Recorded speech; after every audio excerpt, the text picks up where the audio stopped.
Welcome to today's episode of Cloudbusting. We are continuing with our trends episodes. So we, as CloudReach, look at trends for the upcoming year. So we've looked at trends for 2021. We've identified 6 trends. The first trend was in a previous episode around cloud areas.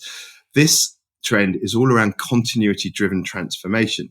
So what we're looking at is, and especially in this times of pandemic, is that during a transformation, a lot of the business has to look at what happens in terms of allowing the business to continue in times of something like a pandemic. And we're going to be focusing on this episode at really diving into that. And we're very happy to be joined by Steffan Haas. Steffan is Head of Infrastructure Steering at DB Schenker. Hi, Steffan. Do you want to just introduce yourself? Let us know a little bit about you and who DB Schenker are. Yeah, hi, Jess. And thanks to be invited and nice to be here and join your podcast. Yeah, as you mentioned, my name is Steffan Haas. I'm the head of infrastructure steering at DB Schenker since around about 4.5 years now, working in the global infrastructure services department. And in my role, I'm responsible for the global process and project management. And in my second role, I'm the so-called chief infrastructure architect, heading a team of infrastructure architects or solution architects, demand managers, and engagement managers for the overall bandwidth of infrastructure. So from workplace over UC up to the data center topics. And before I joined Schenker, I was also working as an overall IT infrastructure head. So I know also not only the plan of the build, I also know the run side. And before that, I was working on the dark side of life, as you also guys, working as a consultant for several enterprise customers focusing on Microsoft technologies. Who is DB Schenker? As you see, the DB in front stands for Deutsche Bahn. That's the German railway. So we are part of the overall Deutsche Bahn group. DB Schenker itself, we are one of the largest logistics and freight forwarding companies around the world. We are doing air and ocean business, land transport, and contract logistics. Mostly focusing on B2B business. So we are not shipping the parcels around the world. We are shipping the pallets. We are shipping full containers, or even needed, we are also shipping a 65 million old dinosaur around the world. Wow. Schenker itself, some numbers, we are acting in more than 60 countries around the world with own offices, more than 1,500 locations, and around about 75,000 employees around the world doing our business. So a true enterprise. And I'm guessing a lot of your own logistical challenges. Really appreciate you coming on and looking forward to getting into the deep dive there. Very happy to also be joined by Dan and Dave. Dan, how are you, mate? I am really well, thank you very much, Jeffrey. A bit of a peek behind the podcast curtain here, but we were having a chat with Stephan before before the pod, just briefing on content, just dealing with any last minute questions. We were sort of chatting about how much we all sort of miss the office and the sort of the banter and the obviously the around the coffee sort of machine chats. And Stephan mentioned a German word used to sort of describe that, which I just love so much. And Stephan, what was it again? I can't remember. Yeah, that is the so-called Flurfunk, you say in Germany. So all this social communication you have between the people. Do you heard that? Do you heard that? And this is what completely lost now in that digital lockdown world where you only communicate with the people in meetings over meeting software. I miss Flurfunk so much. It's everything just feels a bit out of balance without it, doesn't it? I honestly, when you don't know you need something until you finally have a magic word for it, and now I'm just craving Flurfunk. Dave, how are you doing? I'm good, mate. I'm also missing that, and just feeling that even though I think one of the things I think that's maybe surprised everybody in this COVID working environment, and those of us that have been able to work from home, that is just how productive you are. And that's fine, right? But it's a sort of it feels like a bit of an empty experience without the without the balance of life in the office and fun and, all of the other things that go with, enjoying your job. So, generally all right, but also missing what was the magic word? The Flurfunk. Flurfunk. Also missing that very much. I love the fact that there is a word for that, and it's great, and it's sort of all been narrowed down. Germans also like to use really long words as well sometimes. And a friend of mine who's based in Germany sent me and I'm not even going to try and pronounce it, but it translates to infection protections measures regulation. And it's one word, something like infection Schutzmaßnahmen. Does that make any sense? It sounded like you said that backwards. I know. Any idea, Jez? Yeah, no. I think I'm having a conniption. Brilliant. Hey, Dave, so let's just dig into a little bit more around what do we mean by continuity-driven transformation? Yeah. So continuity-driven transformation is the second of 6 trends. In the previous one, we talked about what we refer to as cloud eras. And what we said very briefly was that there are roughly, when you zoom out of all of the transformation that's gone on around the cloud, there are roughly 3 patterns that broadly emerge. Pattern 1 that started first is the technology advocated, usually cost-centric, IT-driven change, which is something like a data center exit or dealing with an end-of-serviceable life problem. And that's usually where you've got enthusiasts in the IT group who really think it's the right thing to move the organization to the cloud, and they're using their means to write business cases for it. Then there was a second wave that followed shortly after and kind of ran in parallel called business experimentation. And business experimentation was generally led out of different business units, sometimes with, sometimes not with the IT department. And generally that was to create a new service or some form of revenue-based business case. So that was revenue-centric. And then we said the era that we think will come next and highly likely be accelerated by a lot of the change that we've seen in the pandemic is enterprise-level change, which is when you join the dots between business experimentation and the IT heavy lifting, and you start to look at it from an overall company perspective and say, actually, what's greater than the sum of the parts here? And that will have upside revenue, potentially market shifting impact for a business, as well as potentially a cost play.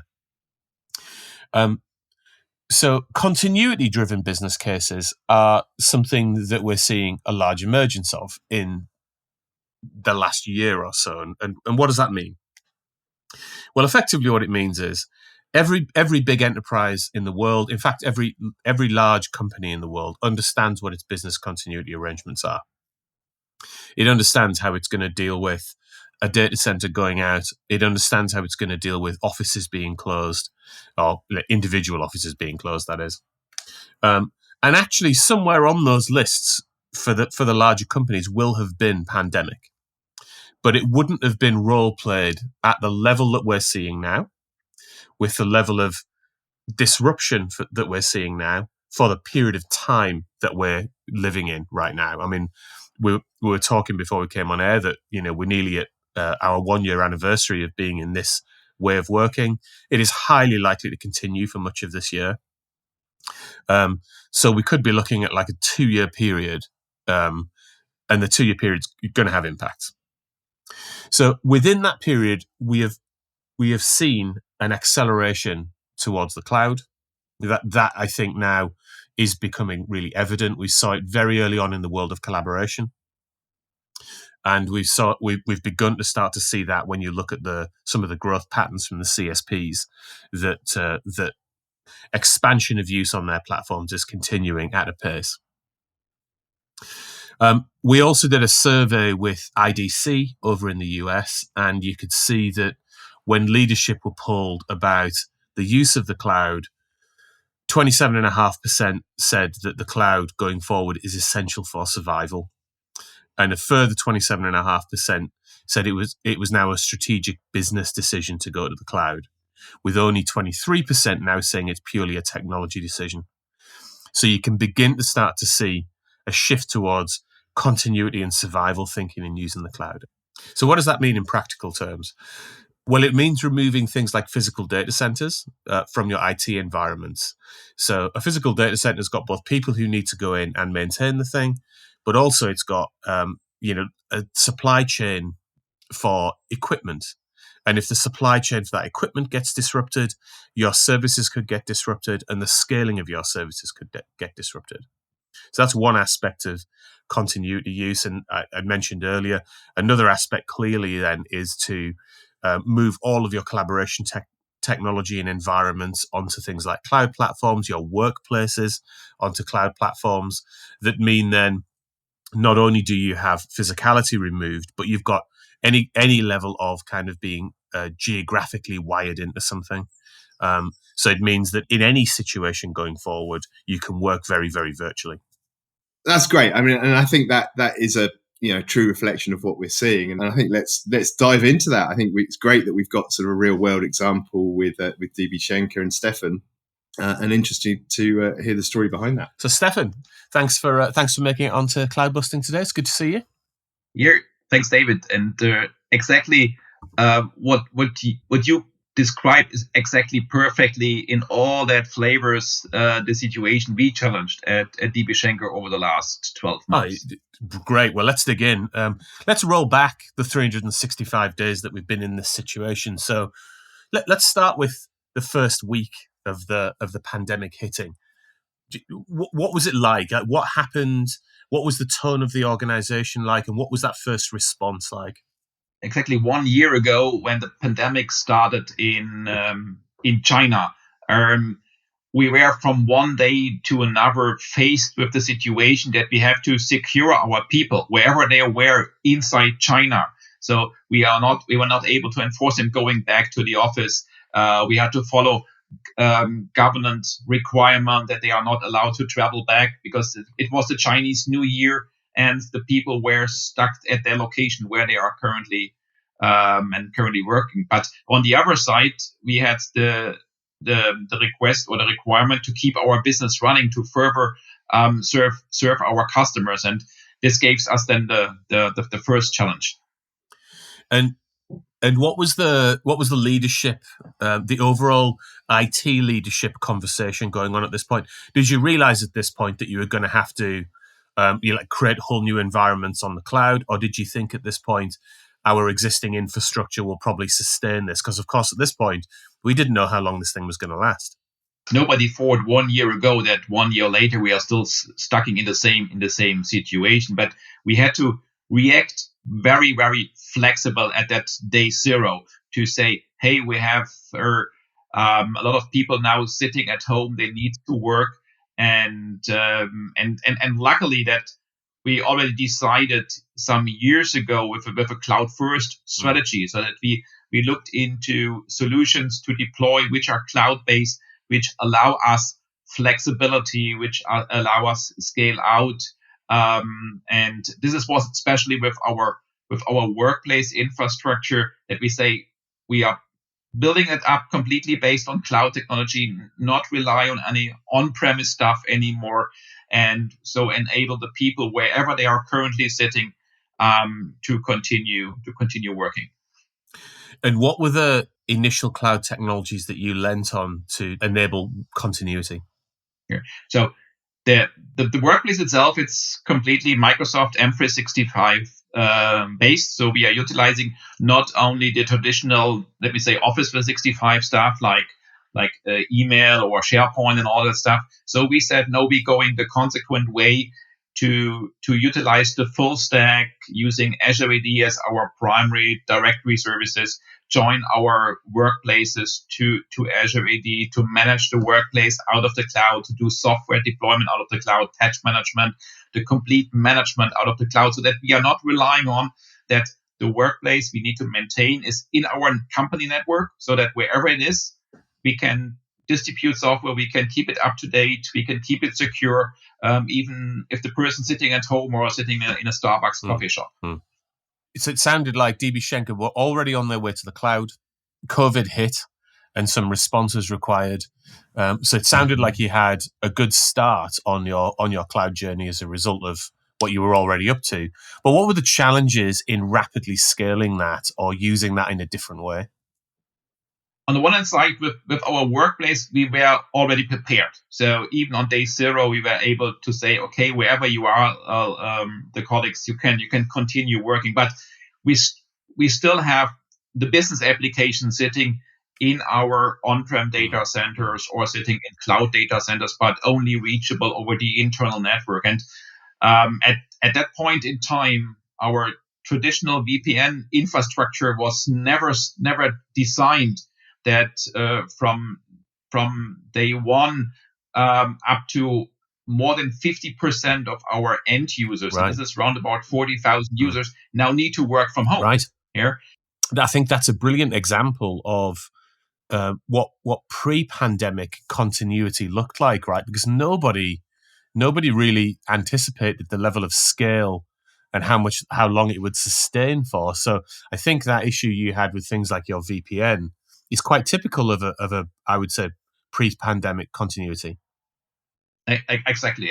That is these puzzle pieces which we have not yet transformed. But even here, when we then looked into the power of the cloud, we said, hey, it does not make sense now to invest money to scale out our on-premise VPN infrastructure, because this would need weeks or even months to get bigger lines, to get new equipment, and so on. And we also said, okay, we need to use here the power of the cloud. We decided to go with Zscaler, ZPA, and like God did build the world in 7 days, we built a ZPA in 7 days.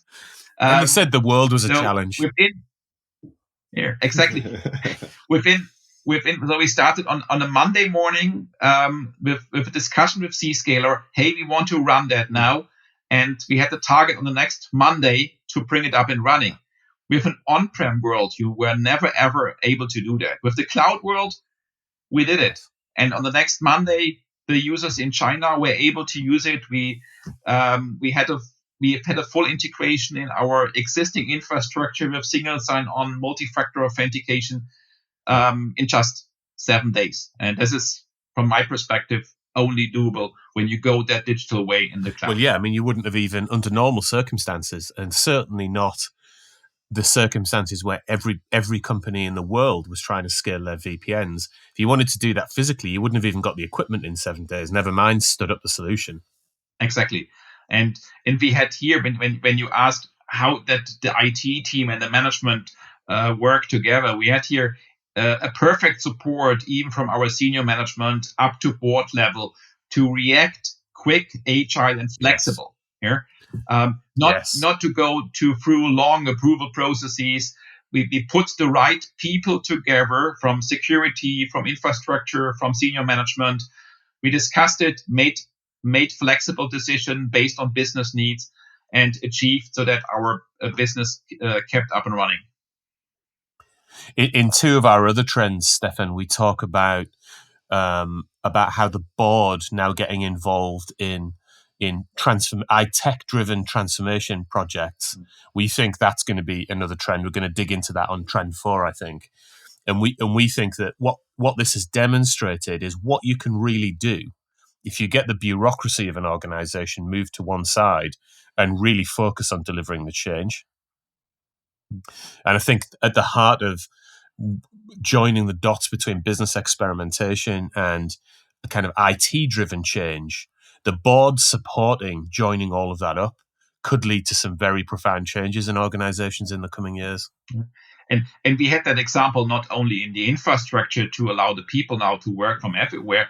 We had this digitalization and this quick change also on the business side. So the actual pandemic is a massive driver for digitalization in our company here, because now the people mostly work from home, so they are not able to have now all these shipment documents and all that stuff in a piece of paper at home here. So we had to shortly transform even these processes into digital processes, and this is on the one hand side driven by our business. It was driven by our CIO, CDO massively.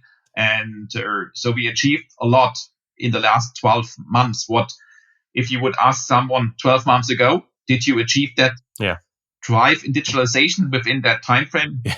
They all would say no. No, right. Well, there's a good Nadella quote, isn't there, that he was talking about in April last year, where he said, we've seen 2 years worth of digital transformation in 2 months, from remote network and learning to sales and customer service to critical cloud infrastructure and security.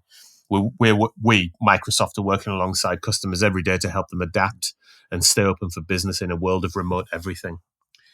So give us a sense of where you're up to then. So you've overcome some fairly significant initial challenges. You've deployed very quickly. How deployed are you? Just give us a sense of what your environment now looks like. Here, so the cloudification, that's still further in progress. As I mentioned, we had a general cloud first approach. So all the steps we do in our digital transformation at DB Schenker is always with the focus on the cloud, and especially in infrastructures. All the programs, the projects we did already in this transformation program, if it's the workplace going fully to the cloud, our ITSD is living in the cloud with ServiceNow. Currently, we are transforming our network, going together with Meraki into a full cloud DevOps managed approach. We are transforming currently all of our data centers into the cloud, and try to avoid any investments in on-premise infrastructure anymore, because it's not able to scale out. And what we even in the last months then recognize that when the pandemic hit us in China and the people were locked somewhere in China, don't have their own Schenker equipment. Hey, how can we give them access to corporate applications? You will never allow that someone from China is using his private PC managed by the government to access a corporate application. So even together with your CloudReach colleagues, we implemented in a couple of days, we implemented Windows Virtual Desktop on top of Azure. So we were able in a couple of days, weeks, to build a completely cloud-based desktop environment in the cloud and scale out from, let's start with 5 users up to several hundred or 1,000 users, to allow them to work with the private PC, but fully secured against our corporate applications. I was actually going to move on to security next, and that's a perfect linkage. So during all of this, of course, organizations are needing to move very quickly. You described what I think is a perfect situation of bringing together all of the skills and talent required to deliver at speed into one team. Can you describe how you ensured that you stayed within regulation, how you managed to ensure security was looked after, like on every step of the journey? Yeah. We work here in a very close partnership with our IT security from IT governance together, and work hand in hand even with them or with the data protection people to ensure that all the stuff, even on what we decide on short notice, on a very agile way, that we also keep IT security under control and not deploy something what would risk our environment. And what we also learned over the last year is that the power of the cloud, especially when it comes to IT security, and just take a simple example like antivirus protection. Here, think about how long do you need with an on-prem AV implementation to distribute pattern files to bring your clients up to date. And with the power of the cloud, when, as we are even here rely on the Microsoft advanced threat protection technologies, in that moment when Microsoft is able to discover such attacks, all of our 65,000 clients around the world are protected, and there is no manual way anymore coming out of an enterprise, out of an on-prem infrastructure. And this is going now through the whole chain from the workplace for the protection in the data centers. The power of the cloud from Amazon or from Microsoft is much quicker, much more reliable as all the stuff we had deployed in the past on an on-prem environment. And the evergreen approach, what we also having is fully supported then with all these services the CSPs are offering. Right. So it looks like across the course of the last 365 days that you have made enormous progress in creating digital workplaces, secure digital workplaces for many different countries. You're in the progress now of dealing with some of your core infrastructure like networks. You're having a big data center conversation and trying not to invest anymore in on-prem. So I think it's probably fair to say that there's a reasonable amount of acceleration on what progress you would normally have made during that period. What do you think is coming next? And do you think that level of pace in your digital transformation will continue?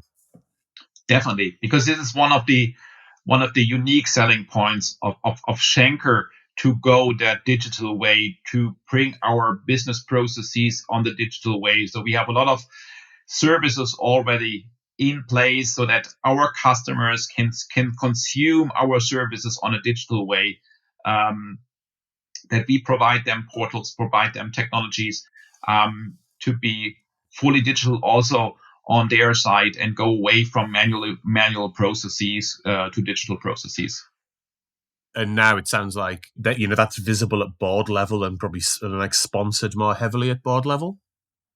Yeah, I think our CIO, CDO, Marco Sontheimer, was the person who is pushing that. He is the visionary who is bringing this drive into the company, and also supporting our application colleagues, supporting the infrastructure with their plannings, with their approaches to go the digital way, to go to the cloud, and so on.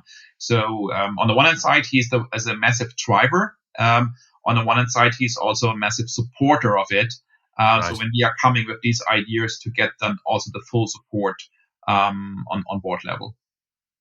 Well, congratulations to you and the team for an amazing year, but both in terms of maintaining continuity, but also the progress that you've made generally. If you're gazing back on it and thinking about the last 12 months, what are the core lessons do you think that you personally, but also you as a company, have taken away from it? I think that cloud first approach is exactly the right one, what we decided a couple of years ago, because it showed us dramatically especially in the last 12 months, that all the flexibility, the agility we never had achieved with our old on-prem technologies. And so I can only say that's the right way, and to go that. Well, look, Stephan, congratulations again for an amazing story in terms of enterprise-level response to the pandemic, and looking forward to watching with interest how you guys progress. Yeah, just being able to pivot and shift and plan, because we've got something that's so elastic and scalable, and something that allows you to do that. I mean, a lot of companies haven't made that call, and I think it's a really smart move for the future you guys are heading in. So, yeah, as Dave said, congratulations on where you've got to, and keep it up. So we'll be addressing another trend on the next episode. That is all to do with next level resilience. So looking forward to that. But for now, we shall take a quick look at our TSRs, the 10-second recommendations. This is where we just like to recommend something to our listeners. Not necessarily work-related, something we may have consumed, watched, or read. Dave, let's start with you. What have you got for us today? I've got a TV show today. It's on BBC iPlayer in the UK. I'm not sure what it's on internationally. I think it's one of those US BBC co-productions, so I'm sure it's available everywhere. And it's called Staged. And it's very in tune with the subject of today's conversation, because it's a lockdown-centric comedy.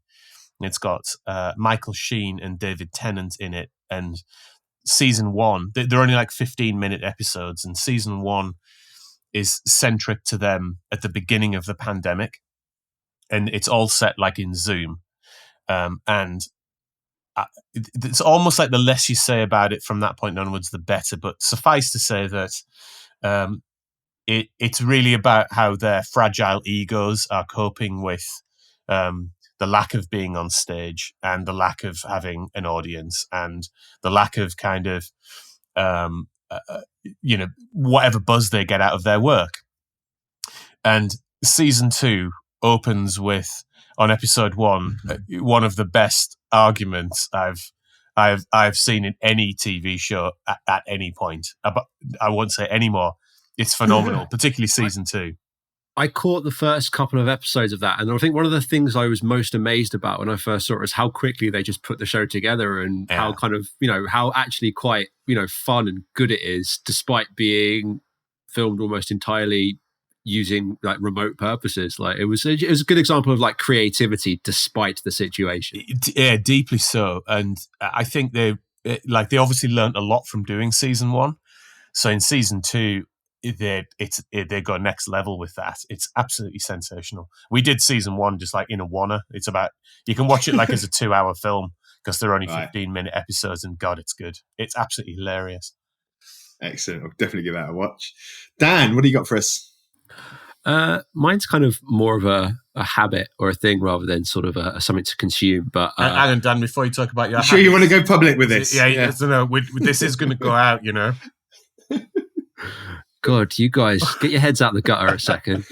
All right. Yeah, for 5 minutes. Yeah. We've had conversations about this recently, guys, about how sort of we miss commuting and the things we used to do, like, listen to podcasts are just things you don't really do anymore. For me, it was always listening to music and listening to different playlists and discovering new artists and stuff like that. And I've really struggled with that during lockdown, just because there's been less situations where you're moving places, which is when I tend to do that. So really sort of consciously using Spotify to make playlists. So we've got a thing with friends, like some people in my who are in the marketing team here, but also sort of friends outside work, where we're sort of doing 1-a-day playlists where you add a new song from a different artist every day and sort of making a conscious effort to listen to new music and share it and stuff like that, and really enjoying that. And I just think it's a really good way to keep in touch with people at the moment when, the ways of keeping in touch are pretty limited to just looking at floating heads on a screen, So if you can use music to connect and maybe share some playlists, I definitely do it. I mean, one of the funnest things we've done, I think, for the office recently was when we were putting together the Cloudreach worldwide Christmas playlist, which stole about 200 productivity hours from that week, but was a lot of fun in the process. It was brilliant. Did you put that Cribs song on? Of course. Yes, that big up the new Cribs album for those who haven't heard it yet. It's absolutely awesome. Great, Stephan, what do you got for us? Here, as Dan started with behaviors, let me continue maybe with behaviors. As we mentioned at the beginning, we are sitting in lockdown, only sitting at home, only staring on that on the monitor, and what I try to do now, even as there is no really walking anymore, doing walking meetings, walking calls here to say, hey, we don't need to share anything on the screen. We only need to discuss and talk. Hey, why not take the mobile, take the headset and go out for an hour for a walk and do the meeting in parallel here. And the other guy is doing the same. So we get a little bit fresh air. We do a little bit for our health and continue with our discussions. Yeah. I love that idea. Because I'd thought about doing a bit of walking with doing meetings and stuff like that.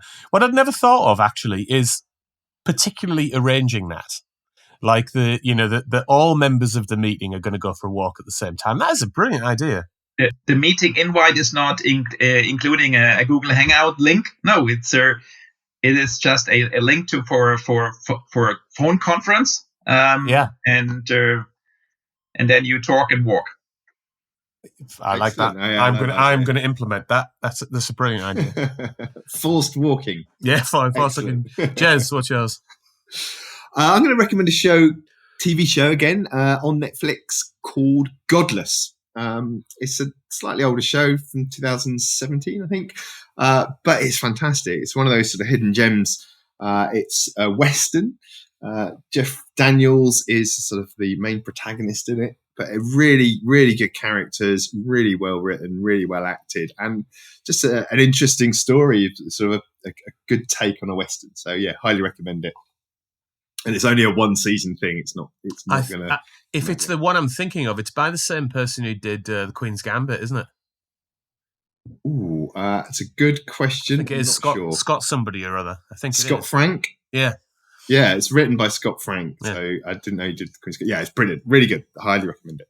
Okay, thanks all. Great episode. Thank you, Stephan. Really appreciate the insights and great to hear what DB Schenker are doing. We are on Twitter. We are at Cloudbusting Pod. We are all on LinkedIn, so please do feel free to link into us. And looking forward to next time. Talk to you then. Goodbye.